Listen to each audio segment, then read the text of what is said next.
वर्ण की बात ही असामयिक हो गई है। कृष्ण के इस सूत्र को पढ़ के न मालूम कितने लोग बेचैनी अनुभव करते हैं। परमात्मा ने रचे हैं वर्ण,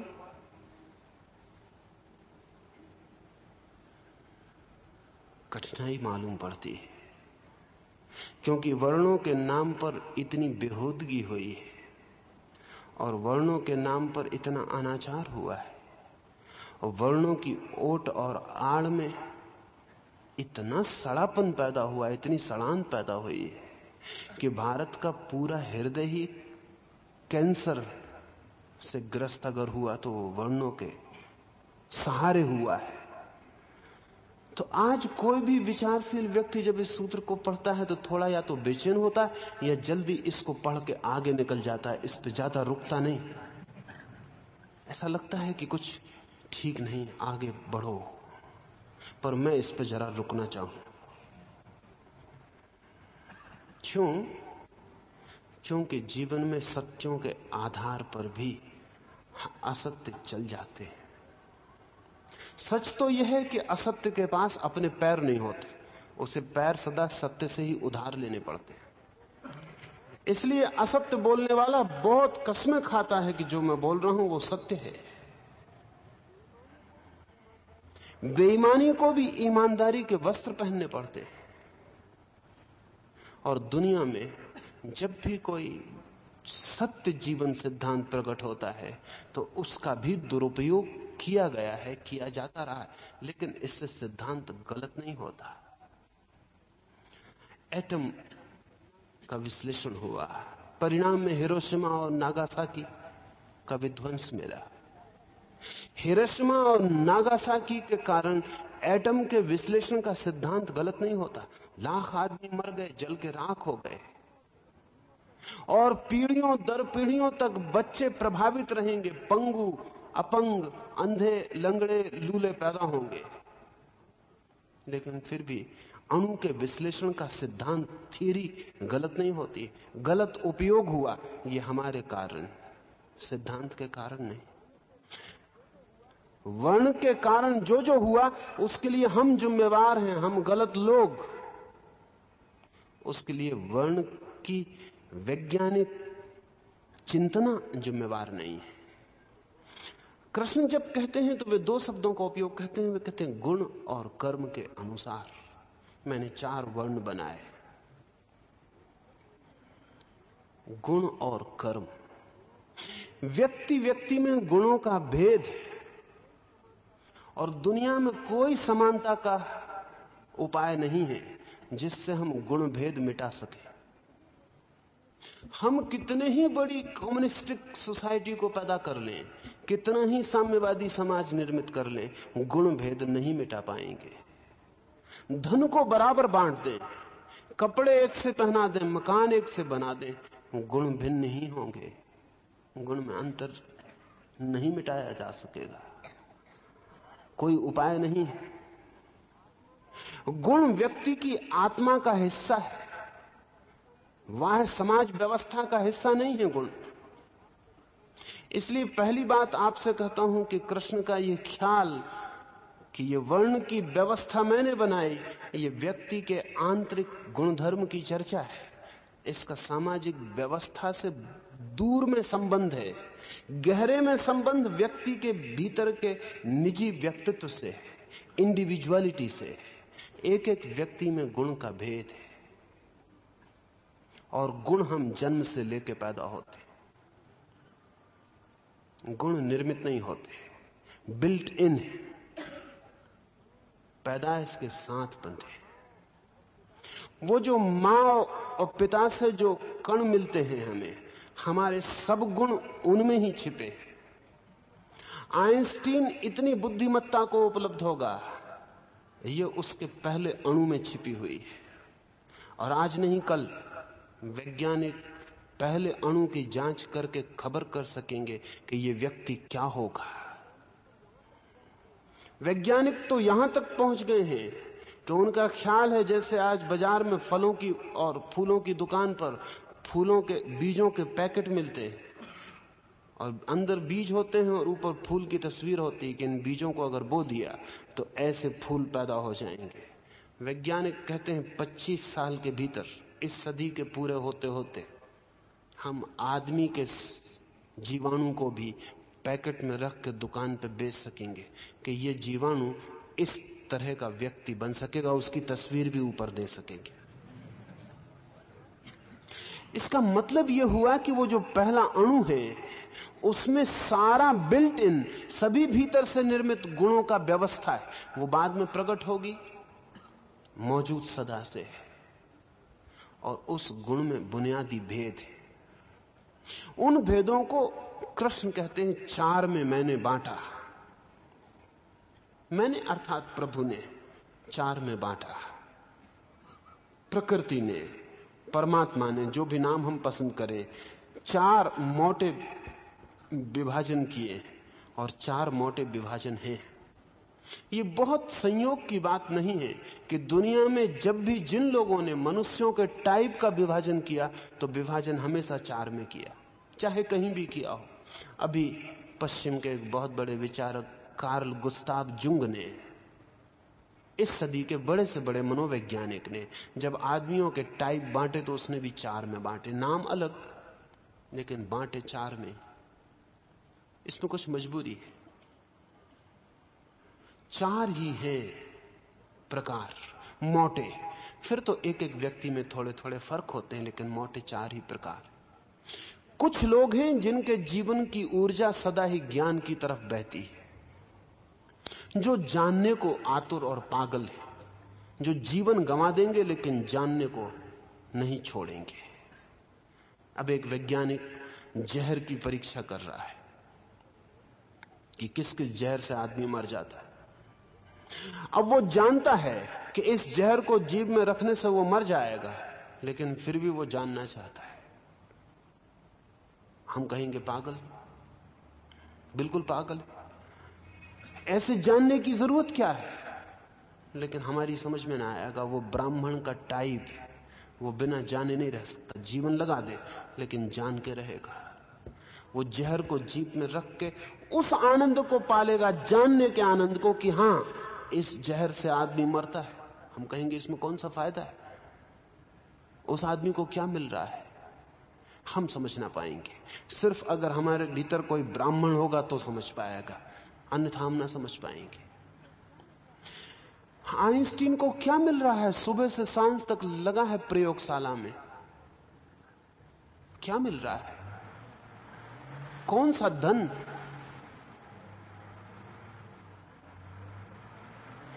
ये सुबह से सांझ तक पागल की तरह ज्ञान की खोज में किस लिए लगा है?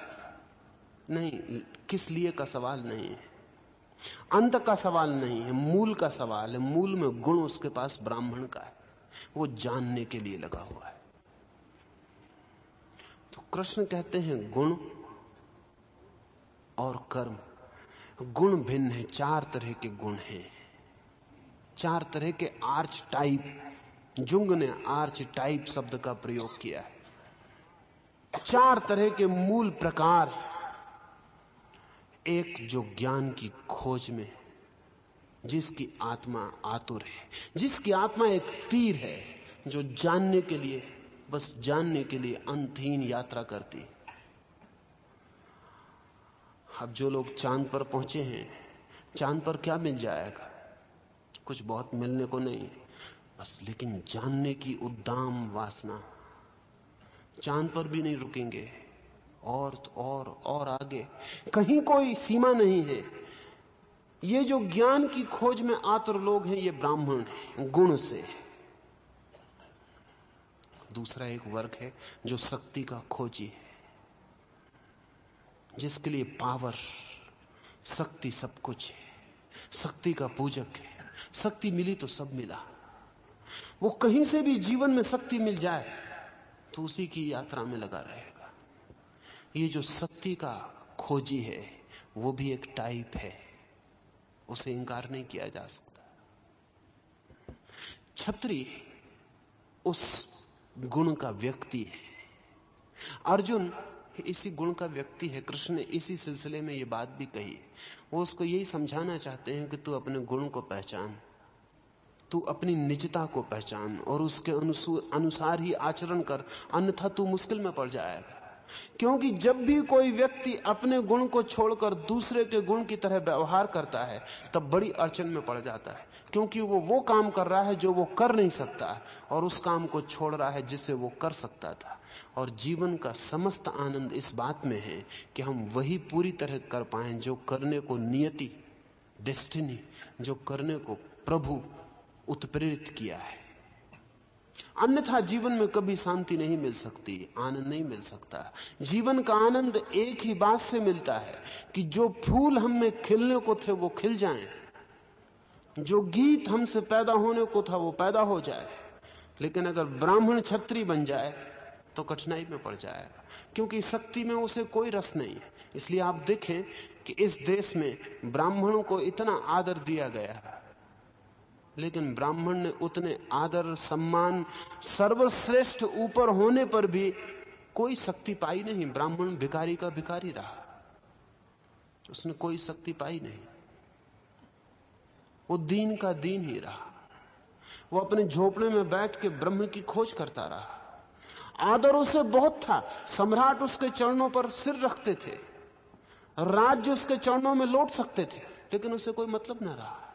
वो अपनी खोज में लगा रहा ब्रह्म की, दूर जंगल में बैठकर। पागल रहा होगा। हम कहेंगे जब सम्राट ही पैर पर सिर रखने आया था तो कुछ तो मांग ही लेना था। कणाद के जीवन में कथा है। कणाद ब्राह्मण का टाइप है, नाम ही कणाद पड़ गया इसलिए कि कभी इतना अनाज भी घर में ना हुआ कि संग्रह कर सके, तो रोज खेत में कण कण बीन ले। कणों को बीनने की वजह से नाम पड़ गया कणाद। सम्राट को खबर लगी कि कणाद कण बीन बीन कर खेतों के खा रहा है। सम्राट ने आज्ञा दी कि भरो रथों को धन धान्य से, चलो कणाद के रास्ते की। बहुत धन धान्य को लेकर सम्राट पहुंचा। कणाद के चरणों में सिर रखा और कहा कि मैं बहुत धन धान्य ले आया हूं। दुख होता है कि मेरे राज्य में आप रहें और आप कण बीन बीन कर खाएं। आप जैसा महर्षि और कण बीने खेतों में तो मेरा अपमान होता है। तो कणाद ने कहा क्षमा करो, खबर भेज देते, इतना कष्ट क्यों किया, मैं तुम्हारा राज्य छोड़कर चला जाऊं। सम्राट ने कहा आप क्या करते हैं, कैसी बात कहते हैं, आप मेरी बात नहीं समझे। कणाद तो उठ के खड़े हो गए, ज्यादा तो कुछ था नहीं, जो दो चार किताबें थी बांधने लगे। सम्राट ने कहा आप ये क्या करते हैं। कणाद ने कहा तेरे राज्य की सीमा कहां है वो बता, मैं सीमा छोड़ बाहर चला जाऊं, क्योंकि मेरे कारण तू दुखी हो तो बड़ा बुरा है। सम्राट ने कहा ये मेरा मतलब नहीं है, मैं तो सिर्फ ये निवेदन करने आया कि बहुत धन धान्य लाया हूं, वो स्वीकार कर ले। कणाद ने कहा उसे तू वापस ले जा, उसे तू वापस ले जा, क्योंकि उस धन धान्य की व्यवस्था और सुरक्षा और सुविधा कौन करेगा, उसकी देखरेख कौन करेगा। हमें फुर्सत नहीं, हम अपने काम में लगे। थोड़ी सी फुर्सत मिलती, सुबह घूमने निकलते हैं, उसी में खेत से कुछ दाने बीन लाते हैं, उससे काम चल जाता है, कोई झंझट हमें है नहीं। तू अपनी ये सब वापस ले जा, इसकी फिक्र कौन करेगा। और हम इसकी फिक्र करेंगे कि हम अपनी फिक्र करें जिस खोज में हम लगे। तू जल्दी कर और वापस ले जा, और दोबारा इस तरफ मत आना, और अगर आना हो तो खबर कर देना, हम राज्य छोड़ के चले जाएंगे। हम कण कहीं भी बीन लेंगे, सभी जगह मिल जाएंगे। अब ये जो आदमी है इसे कण बीनने में सुविधा मालूम पड़ती है, क्योंकि कोई व्यवस्था नहीं करनी पड़ती, कोई मैनेजमेंट में नाहक समय जाया नहीं करना पड़ता। नहीं तो बहुत मालिक घूम फिर के मैनेजर ही रह जाते, लगते हैं कि मालिक हैं, होते कुल जमा मैनेजर हैं। एंड्रू कार्नेगी अमेरिका का अरबपति मरा तो उसने अपने सेक्रेटरी से पूछा ऐसे ही मजाक में कि अगर दोबारा जिंदगी फिर से हम दोनों को मिले तो तू मेरा फिर से सेक्रेटरी होना चाहेगा कि तू एंड्रू कार्नेगी होना चाहेगा और मुझको सेक्रेटरी बनाना चाहेगा। उस सेक्रेटरी ने कहा आप नाराज तो ना होंगे? एंड्रू कार्नेगी ने कहा कि नाराज क्यों होऊंगा, बिल्कुल स्वाभाविक है तू एंड्रू कार्नेगी बनना चाहे। उसने कहा माफ करें, मैं ये नहीं कह रहा, मैं ये कह रहा हूं कि मैं फिर सेक्रेटरी ही होना चाहूंगा। एंड्रू कार्नेगी ने कहा पागल, तू एंड्रू कार्नेगी नहीं बनना चाहता? उसने कहा बिल्कुल भूल के नहीं, आपको जब तक नहीं जानता था तब तक तो कभी भगवान से प्रार्थना भी कर सकता था, अब कभी नहीं कर सकता। उसने कहा कारण क्या है? तो उसने कहा कि मैंने अपनी डायरी में कारण नोट किया हुआ है। उसने अपनी डायरी में लिख छोड़ा था कि हे परमात्मा, भूल के मुझे कभी एंड्रू कार्नेगी मत बनाना, क्योंकि एंड्रू कार्नेगी अपने दफ्तर में सुबह 9 बजे आता, चपरासी 10 बजे आते, क्लर्क 10:30 बजे आते, मैनेजर 11 बजे आता, डायरेक्टर्स 1 बजे आते, डायरेक्टर्स 3 बजे चले जाते, 4 बजे मैनेजर चला जाता, फिर क्लर्क चले जाते, फिर चपरासी चले जाते। एंड्रू कार्नेगी 7:30 बजे शाम को जाता। मुझे कभी एंड्रू कार्नेगी मत बनाना। अब ये एंड्रू कार्नेगी 10 अरब रुपए छोड़कर मरा है, लेकिन मालिक नहीं था, मैनेजर भी नहीं था, चपरासी भी नहीं था। चपरासी भी 10 बजे आता, चपरासी भी 4:30 बजे चला जाता। एंड्रू कार्नेगी चपरासी से पहले मौजूद है, चपरासी के बाद दफ्तर छोड़ रहे हैं। ये आखिर ये आदमी मैनेज कर रहा है किसके लिए? नहीं, लेकिन इसका भी अपना टाइप है, वो तीसरा टाइप है, वो धन वैश्य का टाइप है। इसे प्रयोजन नहीं है ना ज्ञान से ना शक्ति से, इसे महाराज्यों से प्रयोजन नहीं है, इसे ब्रह्म से कोई वास्ता नहीं है, इसे ब्रह्मांड से कुछ लेना देना नहीं, दूर के तारों से मतलब नहीं, पास के रुपए काफी। ये तिजोरी बड़ी करता जाए, भरता चला जाए। ये भी इसका टाइप है, ये वैश्य का टाइप है। धन इसकी आकांक्षा है।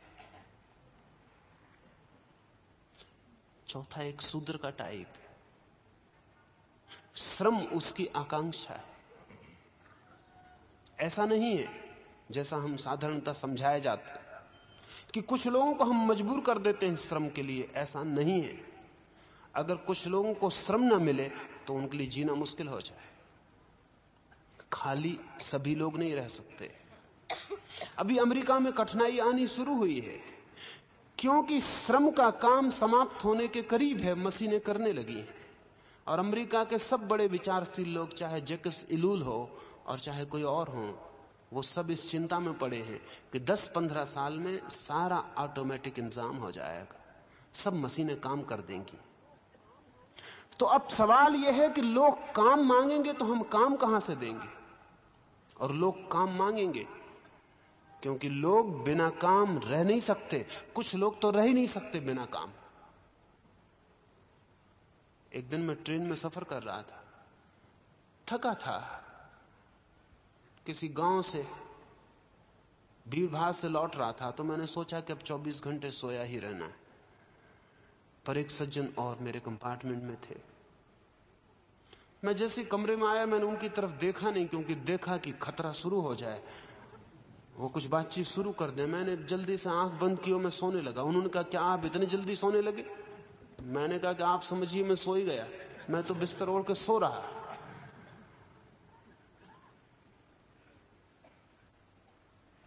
घंटा भर, 1.5 घंटा बाद मैं उठा, वही अखबार वो पढ़ रहे थे जब मैं सोया था, फिर उसको वही पढ़ रहे थे, फिर से पहले पेज से शुरू कर दिया था। मुझे देखा तो उन्होंने जल्दी से अखबार बंद किया। मैंने कहा आप पढ़िए, मैं तो फिर वापस सो जाने वाला हूं। सुबह जब उठा तब वो फिर कल वाले अखबार पढ़ रहे थे, न मालूम कितनी बार पढ़ चुके थे। जब मुझे देखा तो वो जरा संकोच में उन्होंने अखबार बंद करके रख दिया। मैं करवट लिए पड़ा रहा, कभी वो खिड़की खोलते, कभी सूटकेस खोलते, कभी ये चीज उधर रखते, कभी वो चीज उधर रखते। दोपहर होते होते मैंने देखा कि वो बिल्कुल पागल हुए जा रहे हैं। दोपहर को जब मैं खाना खा के फिर सोने लगा, उन्होंने कहा क्या आप गजब कर रहे हैं, फिर सोइएगा, कुछ बातचीत नहीं करिएगा। मैंने कहा कि आप अपना काम जारी रखिए, मुझे कोई एतराज नहीं। आप बार बार खिड़की खोलिए, बंद करिए, सूटकेस दबाइए, उठाइए, जो आपको करना। आप उसी अखबार को 1000 दफे पढ़िए, मुझे कोई एतराज नहीं। आप मुझे भूलिए, मैं नहीं हूं। बोले आपने ख्याल कर लिया क्या? मैं डर रहा था कि आप क्या सोचेंगे कि आदमी क्यों बार बार खिड़की खोलता बंद कर। लेकिन मैं क्या करूं, मैं खाली बहुत मुसीबत में हूं। अब ये भी एक टाइप है जो बिना काम के जी नहीं सकता। आज अमेरिका में 2 दिन की छुट्टी हो गई सप्ताह में, तो आप जान के हैरान होंगे कि अमेरिका में एक कहावत है कि 2 दिन की छुट्टी के बाद आदमी इतना थक जाता है, जरूरत थी। ये बड़ी मुश्किल बात, 2 दिन की छुट्टी के बाद आदमी इतना थक जाता है कि 7 दिन के विश्राम की जरूरत पड़ती। तो छुट्टी विश्राम किया आपने? नहीं, छुट्टी में लोग हजारों सैकड़ों मील कार चलाए, बीच पर पहुंचे, एक नहीं पहुंचा, नेक टू नेक कारें एक दूसरे से फंसी रही, लाखों कारें पहुंच गई, पूरी बस्ती समुद्र के तट पर पहुंच गई। जिस बस्ती से भागे थे, लेकिन पूरी बस्ती भाग रही, वो पूरी बस्ती वहां मौजूद हो गई। इससे तो अच्छा घर रह जाते, तो अब घर थोड़ा सन्नाटा रहता, क्योंकि सारी बस्ती बीच पे आ गई। अब सारी बस्ती बीच पे रही, फिर बीच से भागे। सारी अमेरिका में छुट्टी के दानी के काम लग जाते। क्या करें? फुर्सत खतरनाक है। जब तक मिली नहीं तब तक आपको पता नहीं, अगर पूरी फुर्सत मिल जाए तो खतरनाक है। तब आपको पता चलेगा कि श्रम करने वाला भी एक टाइप है जो बिना श्रम किए नहीं रह सकता। कृष्ण कहते हैं ये 4 गुण से विभाजित लोग हैं। शायद इन चारों की जरूरत भी है, क्योंकि सारे लोग ज्ञान खोजें तो जगत अस्तित्व में नहीं रह जाए, और सारे लोग शक्ति खोजें तो सिवाय युद्धों के कुछ भी ना हो, और सारे लोग धन खोजें तो आदमी मर जाएं और तिजोरियां बचे, और सारे लोग श्रम करें तो कोई संस्कृति, कोई सभ्यता भी ना हो। ये चारों कॉम्प्लीमेंटरी है, इन चारों के बिना जगत नहीं हो सकता। इसलिए कृष्ण कहते हैं ये 4 गुण से और कर्म से। भीतर तो गुण है, उन गुणों से जुड़े हुए संयुक्त कर्म है। गुण ही बाहर प्रकट होकर कर्म बन जाते। भीतर जिनका नाम गुण है, बाहर उनका नाम कर्म है। जब बीज में होते हैं तो उनका नाम गुण है, और जब प्रकट होकर संबंधित होते हैं तो उनका नाम कर्म हो जाता है। गुण कर्म से मैंने 4 में बांटा, कृष्ण कहते हैं। ये 4 का विभाजन कृष्ण की हायरार्की नहीं है, इसमें कोई ऊपर और कोई नीचे नहीं है। ये 4 जीवन के शरीर के 4 अंग हैं, समान मूल्य के, एक के भी बिना 3 नहीं हो सकते।